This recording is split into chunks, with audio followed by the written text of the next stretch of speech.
I'm Kerry Shilling. I'm a head teacher of a primary school and I have a young son, aged 7. Well, I read it to my son when he was 6 years old and he was having some difficulty at school. He seemed quite low in self-esteem and quite upset. I went in and had a chat to the teachers, but we couldn't quite pinpoint what was upsetting him.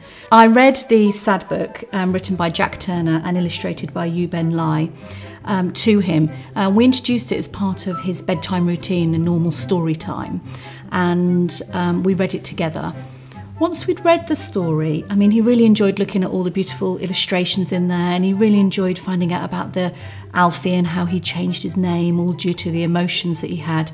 But really, he became quite quiet after reading it, and it was the perfect way as a mummy in which I could get away into his emotions, because by using the character in the book and by using the events in the story and flicking back through and talking through certain parts, I was able to say to him, "Has there been times when you feel sad?"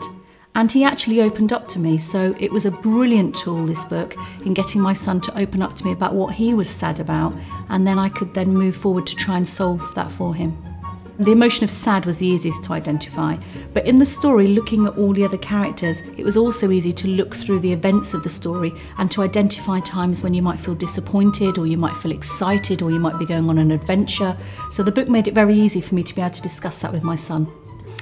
I would definitely recommend this book. My background before moving into being a head teacher was in special needs, and I could see how with special needs children this book could go right the way through the primary age, so up to 11 years old.